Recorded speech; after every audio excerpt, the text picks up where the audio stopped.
What curious creatures we are. Into us we put water, bread, salt, and out come thoughts, feelings, cities, art, and more people. We are bits of entrapped sunlight, but rarely do we fully realize what miracles we are. We live here halfway between the equator and the North Pole, next to the most precious resource on Earth, fresh water. The Great Lakes together comprise the greatest expanse of fresh water on the planet, around which has grown the largest industrial complex in the world. We share the water with industry. It is industry's primary tool. We share the air, water, and land around Lake Michigan with about 20 million other people. And we share it all with other creatures which survive and even thrive here in the industrial regions. This film is about them and us, the often overlooked common miracles of life. I was raised here on the southern shores of Lake Michigan, but I was asleep most of my life. I didn't realize the surreal beauty of these technological feats, nor was I awake to the natural wonders that abound in this area. As I began to wake up, I took my lead from Henry Thoreau, who was called an explorer who stayed at home, to see what wild things I could find here and what I could learn from them. About 100 years ago, Thoreau said that looking at nature was like trying to read a book from which the best pages had been torn. I found some of the pieces of those pages. I'd like to entice you into taking a fresh look at our backyard, which is not often easy to do since, as Anais Nin said, sometimes the familiarity of life surrounding us creates a veil and we cease to see it in its living, eloquent state. Everything you'll see in this film can be found within a quarter mile of this most precious lake, an excellent place to start rediscovering the mysterious wonder of it all. The lake is the primary reason we're all here. The lake we're familiar with has been here only seconds, geologically speaking, about 5,000 years. 500 million years before that, where we are now, was covered by a vast saltwater sea. You can find evidence of that sea on the beach. The donut-shaped rocks are fossils of a crinoid, an animal that looked like a long-stemmed flower. The rest of the rocks were dumped here, brought down here from the north and from Canada by glaciers. No one understands the forces which caused the glaciers, nor if they'll happen again. The last glacier was pretty big, a mile or so thick and 4 million miles square. It gouged out the basin for our lake, and as it melted, starting about 15,000 years ago, it deposited the rocks and our rich soil, started rivers, and left the beginning of this inland sea. The lake remained almost as pure as rainwater and had a stable ecological community for 15,000 years. But of late, people have become a geological force and an ecological disruption. We've cut channels to the ocean, drained vast areas, reversed the way rivers flow, and by what we've thrown into it, made a thin chemical soup of our lakes and rivers. In the lifetime of these people, the purity of the lake and the creatures which live in it have changed radically. At least 24 species of fish once populated the lake. Perhaps less than half that number thrive today. The lake sturgeon grew slowly to 8 feet long and over 200 pounds. But due to man-related changes, these fish and other primitive fish like paddlefish and gar have all but disappeared from our lakes and rivers. The lake had a massive lake trout population which was almost totally destroyed by overfishing and by the eel-like sea lamprey which came up the man-made canals from the ocean. With the lake trout gone, other ocean fish like the alewife proliferated, competing for food and space with native fish like chubs and perch. People finally found a way to control the lamprey with chemicals. Next, the Pacific Ocean salmon were stocked, to the delight of those who now, at least temporarily, enjoy some of the best salmon fishing in the world. Commercial fishing is making a comeback, but it's debatable whether the fish are safe to eat, since historically we've thought of our air and water as sewers.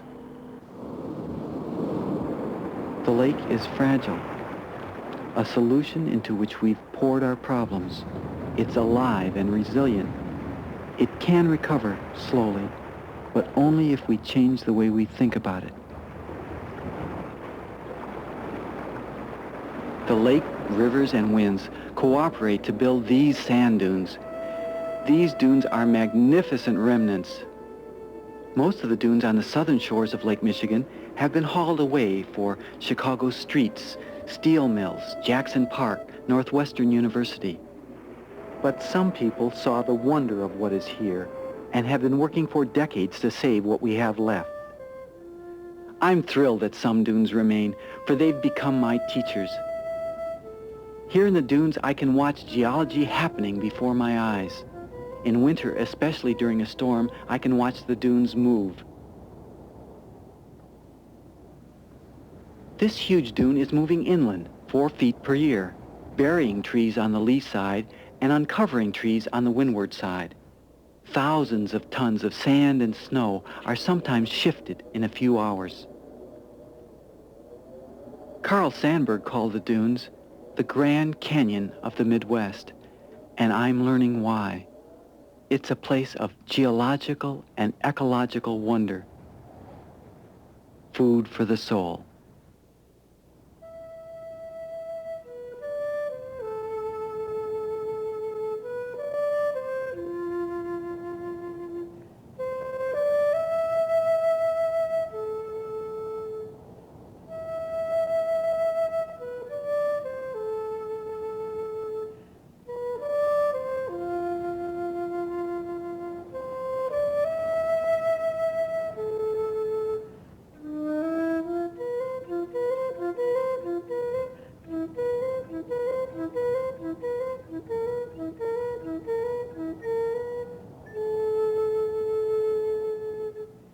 Marram grass thrives even when partially buried. It holds the dunes in place. Where it loses its grip, the wind uncovers forests buried centuries before by the shifting dunes. On the beach, the lake is uncovering a lakebed 4,000 years old. And I see things seen for the first time, and also eternal things, like water making its visual music. This is the mysterious substance through which all life flows. I can watch stalagmites forming from sand and water in a matter of hours rather than centuries.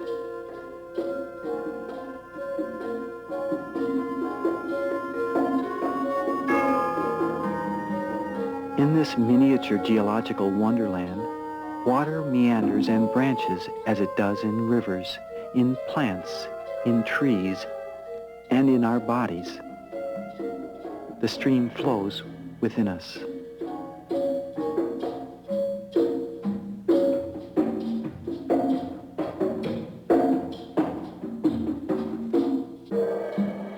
Plants that survive on the ragged edge of land and water must be hardy and adaptable. Here in the dunes grow a unique combination of plants because of the tempering influence of the lake on our weather.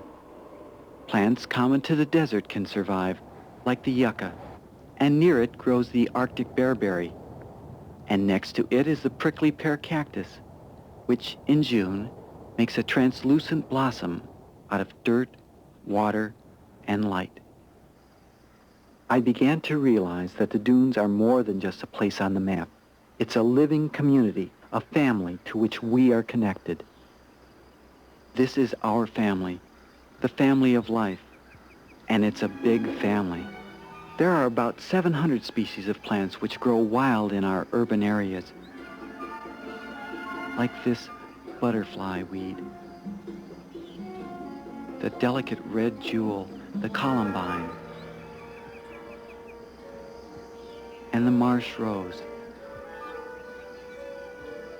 the common spiderwort, is an Anglo-Saxon name for this plant, which was then thought to be a remedy for spider bites. The plant exudes a sticky fluid when squeezed or broken. The early settlers called this plant widow's tears, perhaps because this fluid dries quickly. As kids, we just called it snot flower. The spiderwort has a special interest to us today because it's extremely sensitive to radiation, so it can be used to warn us of dangers that we and other creatures cannot see. The intimate connections between organisms is exemplified by the yucca, which is pollinated by only one species of moth. And that yucca moth lays its eggs only in this plant. The connections between creatures is what ecology is about. This is the inchworm thistle connection. The inchworm is disguising itself as a thistle for protection. But besides seeing how we creatures connect, I think it's also good to recognize our ignorance about it all. There are 228 separate and distinct muscles in the head of a common caterpillar. No one fully understands the caterpillar, nor its transformation into a flutterby. The flutterby we call the painted lady is very fond of the flower we call the blazing star. When I came into her territory, the painted lady landed on my leg. I am immensely ignorant, but I can recognize a miracle when I see one. Another animal which is well camouflaged is the six-lined race runner. Well, except for its flamboyant tail, which distracts predators from its more vital parts. The tail, you see, is expendable and renewable. The assassin or ambush bug is a predator who lives in our neighborhoods, waiting in flowers to snatch other insects with its powerful front legs. It's just one of the 89,000 species of insects which live with us here in North America. I'm fascinated by this immigrant from the Orient, the praying mantis, a predator who seems absolutely fearless, and the only insect with eyes like ours, which can direct their gaze. I'm also grateful this female is only 4 inches long. A shy predator is the hognose snake. He's an imposter. He pretends to be a venomous viper, but is harmless to us. He's connected to toads and insects and mice as we are tied to bacteria, plants, and animals. No ecologist understands all of the connections between the creatures in our great family. The naturalist John Muir said, "When I tug at one thing in nature, I find it connected to everything else." I feel connected to the cardinal flower, hooked on its beauty.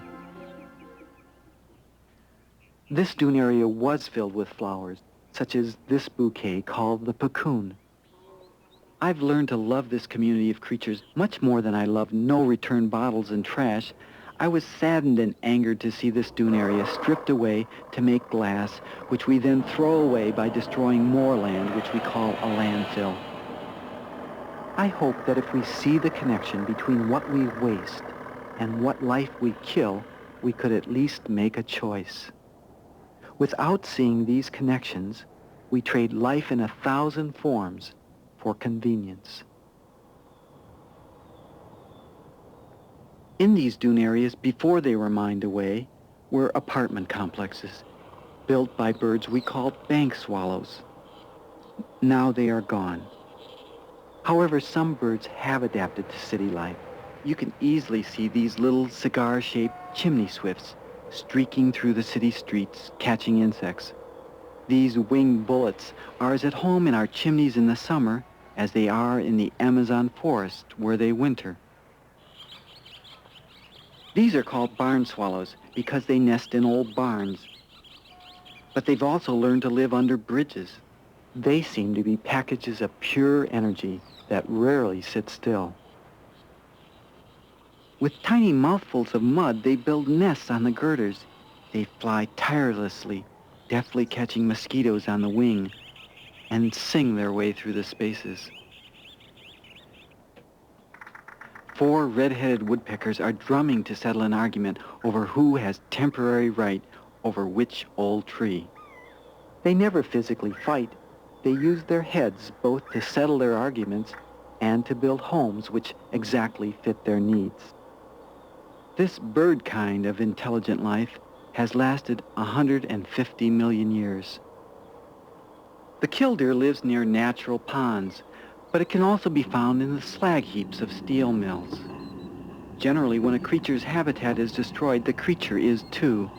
But the killdeer is a beautiful adapter, and it is an actor which does the same performance, whether on a city lot or on the lakefront. It can be found along railroad tracks, on farms, in parks, in city lots, almost anywhere. It builds no nests, but lays its eggs on the ground. If you approach its eggs or its young, it will stay a measured distance away from you and crouch down and pretend that it has a broken wing or broken leg or both. It will draw you away from its precocious chicks by running, then fly away to repeat the act.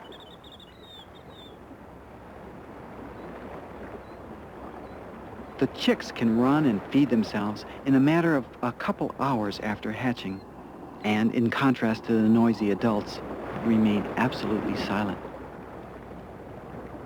Another creature which adapts almost anywhere is the cottonwood. Here it grows only a few inches from the surf.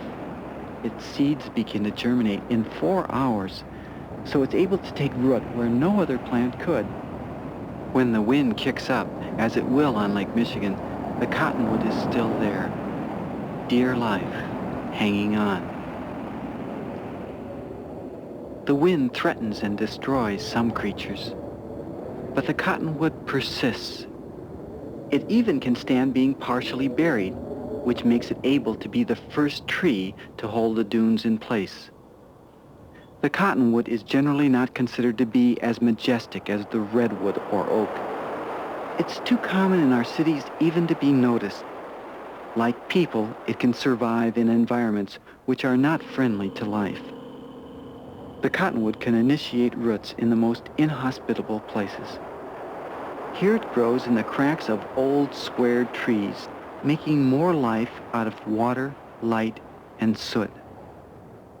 The cottonwood not only survives, it performs miracles daily, which sustain our life. Its sun catchers, the leaves, make oxygen. That oxygen drives the slow fire within us. We can sit and think and dance because of a tree. Even in populated areas and even in the winter, I can see many forms of life which fly and sing. These are haunting sounds made by a loon which once sang here.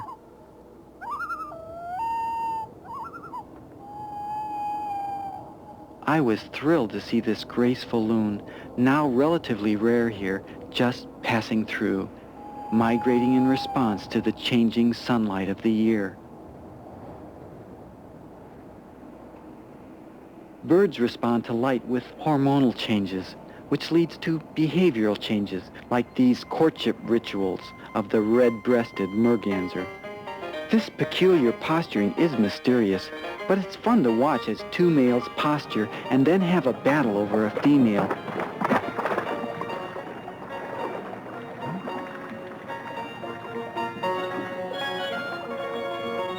With a chase scene reminiscent of an old-time movie.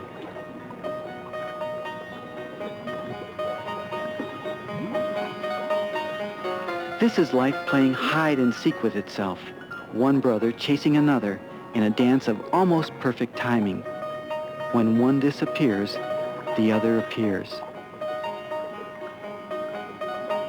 The merganser is kin to us, made like us, mostly of water. At the lakeshore, I met a man who spent years of his life studying birds. Ken Brock told me that the lakeshore was one of the best places in the state to watch birds, even on a cold winter's day. The lake is part of a flyway for many species like these small ducks called scaup, which can be recognized by their low, rapid flight. While Ken has seen the almost extinct peregrine falcon and Arctic jaegers from these shores, I am as interested in the common miracles like the herring and ring-bill gulls. The herring gull was almost exterminated 100 years ago by people on the East Coast who wanted its feathers and eggs. Folks like Ken fought for their protection. When given a chance to breed, they found a new source of food in our affluent society, garbage. And they prospered, unfortunately, sometimes at the expense of other bird species. Air moves like its sister, water. The gulls can soar buoyantly on this continuously streaming flow with their narrow, knife-like wings.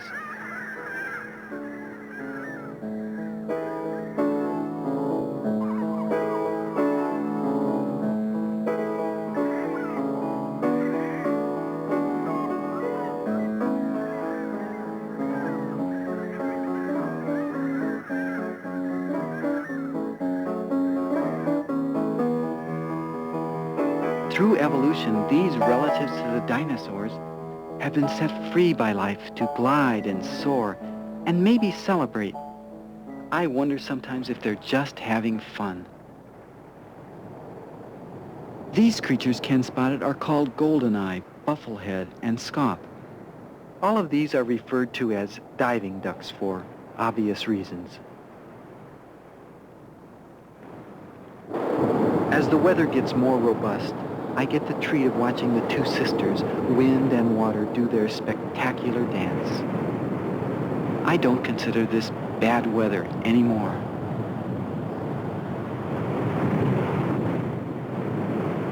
Life on the lake seems intensified by the energy of the storm. Seagulls, mergansers, and diving ducks persist in fishing and flying and perhaps surfing in the turmoil caused by the wind.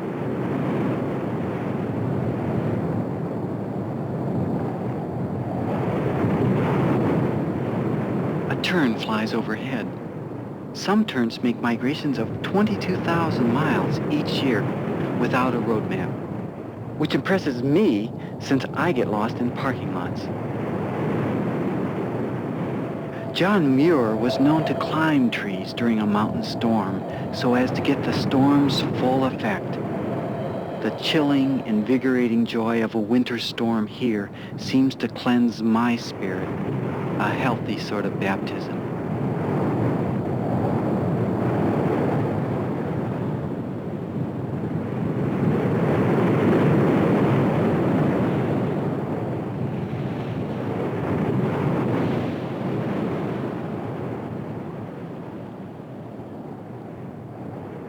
The day after a storm, a person might calculate how long the wind had been blowing and from which direction, from the shape of the icicles.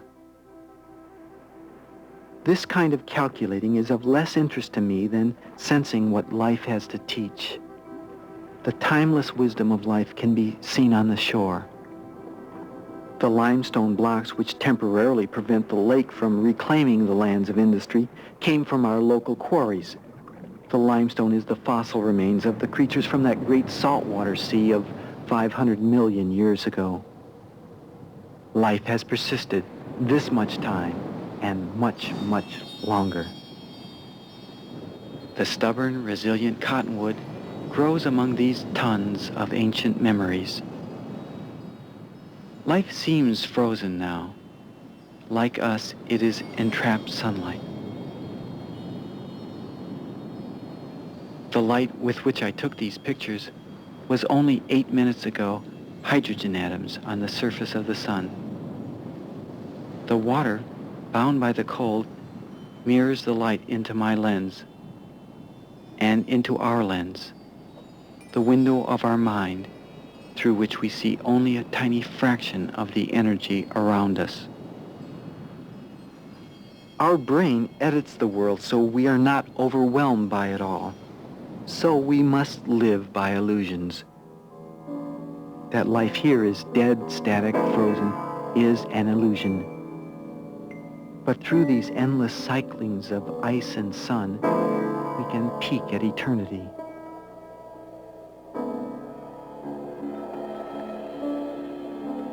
You and I are a special part of these miraculous doings because we are life beginning to be aware of itself.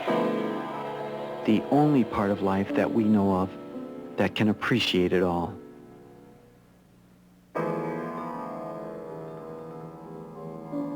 As we watch this film illusion, we share another common illusion that we are sitting quite still when, in fact, we are at this latitude, turning with the Earth at 860 miles per hour, while hurtling around the sun at 67,000 miles per hour, while our galaxy moves towards the constellation Hercules at 44,000 miles per hour. Another common illusion is that we stop with the boundary of our skin. We are not separable from our family, the air, water, plants, and people around us. I found these dancers blooming on the city streets, beautiful creations made of air, light, food, and water.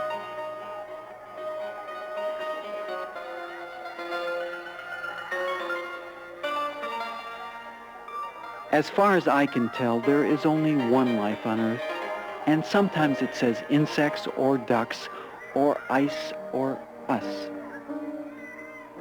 That which separates different kinds of life is much less important than that which we share. We share the blood of life, water. We share the chemicals we put into the air. We share the environment with uncountable creatures. We share the pain and exuberance of life. We are one with this most common miracle.